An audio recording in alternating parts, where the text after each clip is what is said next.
Up first, former Clinton White House spokesman Bob Weiner. Bob, great to have you back on the show. It's a pleasure, Jason, and boy, do you get the issues that matter to everybody. Bob, sequestration still looms large in Washington. You, along with Dr. Patricia Berg, penned an op-ed recently discussing sequestration's impact on cancer research. Tell me about this.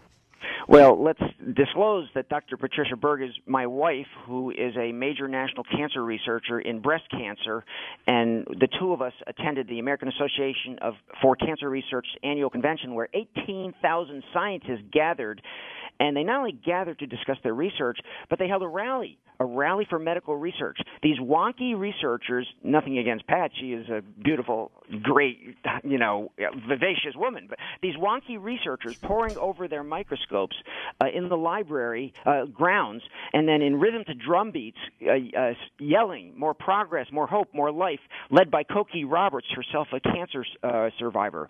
The problem is that they, in sequestering cancer, they are threatening the 30% increase in life, the reduction in mortality, 30% reduction in mortality that's occurred in the last 3 decades because of cancer research.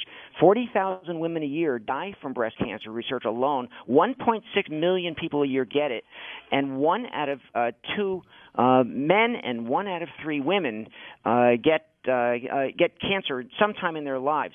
So the research that has helped in reduction of mortality by a third over the last 3 decades is just critical. And the research, the treatments, the prevention strategies, the knowledge. So we're cutting off our nose to spite our face. And, Jason, we are taking away the leadership in the world that we have so that people will go to China where they don't have sequestration, for example. There were 75 countries that came to this national convention because the USA is the leader with a $750 billion budget at the NIH. So if you have that and you're reducing it, and China isn't reducing the budget, where do you think the researchers are going to go? So even Republicans and Democrats alike, the cancer isn't Democrat or Republican. John Porter, who served for 21 years in the Congress, a leader in appropriation and is now chair of Research America, said, "We played nice, so it's time to get mad, to get militantly moderate." Bob, speaking of that NIH budget, you wrote that NIH has lost 20% in real dollars after inflation over the past decade. Expand upon that and talk to me about the subsequent impact. Well, it means grants are frozen. It means that you're cutting off future research. You're stopping research dead in its tracks so that there are no additional advances that can be made by scientists who are on the cutting edge. So, as I said, we're cutting off our nose to spite our face, as Pat and I said in the Washington Times op-ed, and I hope that all of our readers can go to it, either to the Washington Times website or my own, WeinerPublic.com, where we also have it, or Truthout, which printed it out and sent it to all their readers, 250,000 additional readers, and it's really tracked all over the country. But this is a disaster to cut off this research and to freeze it more in addition to the cuts that have been made, as you said, 20% cut, because when you don't include inflation and you just freeze the budget, you're actually doing a 20% cut over the decade. And the rally, Jason, wasn't limited to cancer. You had people with HIV, diabetes, heart attack, stroke. You had an Alzheimer's caregiver. These people are all survivors, they said, because of medical research.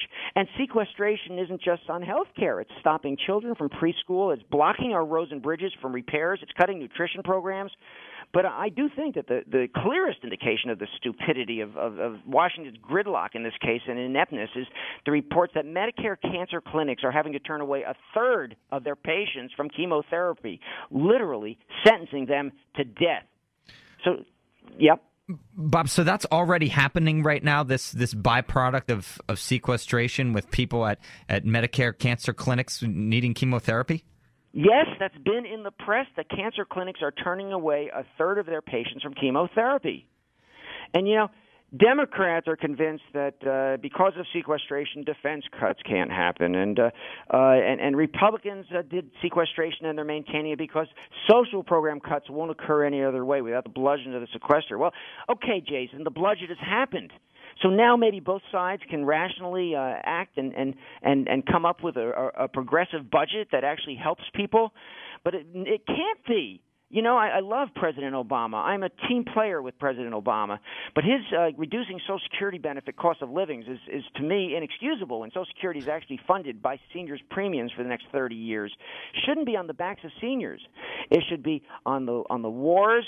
It should be going back to the Clinton tax breaks. We should be creating jobs, which are, by all accounts of economists, the way to jack up the economy are with jobs, instead of continuing the tax breaks where ExxonMobil and GE are paying zero in taxes. I mean, that's just outrageous. That's why President Obama has said that without doing a balanced approach and doing the tax reform that's necessary, he will not. He's actually backed off a little now and said do the Social Security cuts. But I was concerned about that. As you know, I asked a question in the White House news conference where the president released the budget and raised that issue. You're listening to AFGE's Inside Government, and we're here with Bob Weiner, former Clinton White House spokesman. Bob, let's talk about the larger issue here of sequestration, where we're seeing cuts that are broad-based and not targeted, and the impact of things like what you've been talking about, medical research, specifically cancer research. Well, it's really a disaster. I mean, I used to tell people, Jason, that I'm going to be old someday. When I was the chief of staff for the House Aging Committee, and I was 28, and I was the youngest chief of staff of any committee in Congress, because Claude Pepper wanted to show that there is no such thing as ageism in any direction.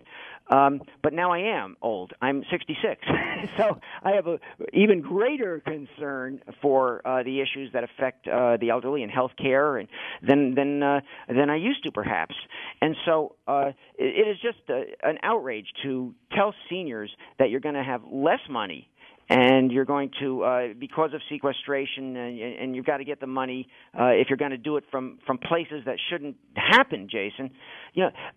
Right after the president released the budget last week, he had a news conference, and I was there. I was at the Rose Garden with the president at the announcement, and I was at the news conference where Gene Sperling, the president's chief economic advisor, and Jeff Sion from OMB, and Cecilia Munoz from the Domestic Policy Council, and the chairman of the Council of Economic Advisors, Alan Kruger, were answering questions to follow up on the president's budget, where he wants to cut another $2.5 trillion and do it in a rational way, unlike the Republicans who are trying to just do it against all the social programs.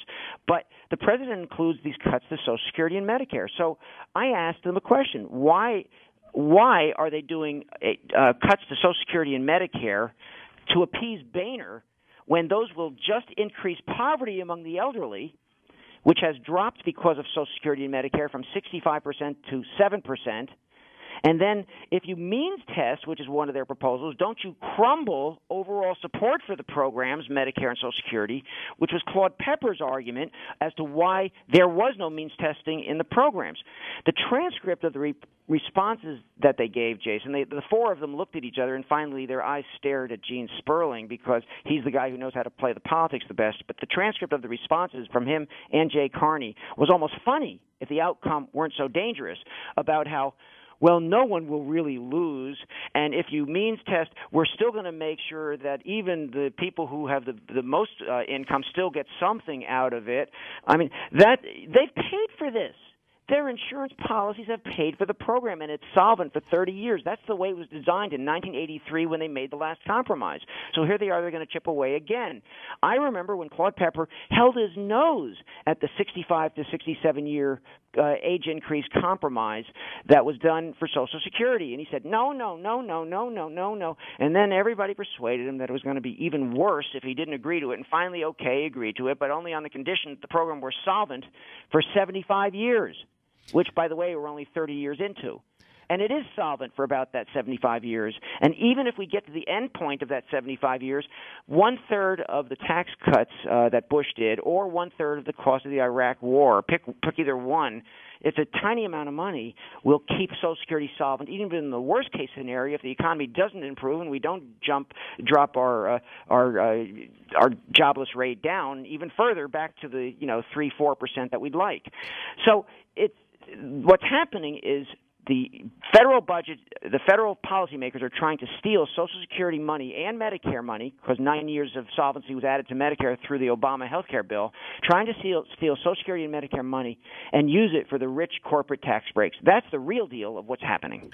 Bob, you mentioned there in pretty good detail about how much people are going to lose based on this budget, and federal employees are right in there with them. You yourself served as a federal employee for a number of years. What do you make of the increased pension contributions that federal employees are going to have to make, in addition to, of course, we're looking at, in the midst of a 3-year pay freeze, looking at furloughs for federal employees? The list goes on and on. What's your analysis of that? You know, I was one who believed that they actually wouldn't furlough, because I was part of the double shutdown that we had in Clinton when Gingrich and Clinton were playing effectively the same game, and Gingrich shut down the government. So I didn't think it would happen. I thought they retroactively would just correct all this. It isn't happening. There are actually furloughs all over the place in agency after agency, and they've maintained the freeze so that federal pensioners are not getting cost of living increases. It's in the law that we get shafted, unlike others who at least get a little something in cost of living increases. So there is gross discrimination against federal employees. Jason, you know my position on this, and I want our listeners to know my position on this. You don't make more money as a federal employee than you do in the private sector. You make far, far less, but you've devoted your life to government and public service because you want to do something for your country. That's the reason you're in federal service. And I could have made a ton more money, as my brother did, in the private sector, but I chose not to for the 22 years that I was in federal service. And I chose not to because it really meant something to me to be able to abolish mandatory retirement, to put a spotlight on fraud and abuse in some defense contracting and those kinds of things, and to expand drug policy so that treatment is provided and drug courts are provided, and that we actually did something in foreign policy on drug policy and got Colombia to cut its cocaine by half. Those are things that mean something to the country, to the world, and there's things that I take deep pride in, especially working with Claude Pepper. If you're going to pick one thing, to abolish mandatory retirement so that it's based on skill, not age. And we brought in Colonel Sanders and Will Geer and Averell Harriman. You know, and lobbyists would come in, and they'd even try to pay my lunch to try to get this exception and that exception, and I would insist on paying my own lunch. I'd listen to anybody, but I wouldn't take a dime of any kind of money that I thought was tainted elsewise. And I didn't care that in those days I was making $50, which is a nice salary. I mean, it's probably the equivalent of $100 now, and then by the time I left the White House, I was making $108. But in the private sector, if I were doing national public affairs and media and legislative strategy, you know, I'd be in the 500,000 range. But I chose public service because I wanted to make a difference. Money was not what drove me. Mission was. And I think that's true for virtually every public servant, except for a couple of slimy ones, including a couple slimy members of Congress. But I think virtually everyone, 98 to 99% of them, are in it because of the mission of helping people. So to use them as foils and pawns and to take away money from them when that's what they need to feed their families, I think is an outrage, and people should understand the real gift that public servants provide for this country. Bob Weiner, the former Clinton White House spokesman. Bob, always a pleasure to have you on the program. Thanks for taking the time today. Thanks so much, Jason. A pleasure being with you. You're listening to AFGE's Inside Government, available on demand at InsideGovernmentRadio.com.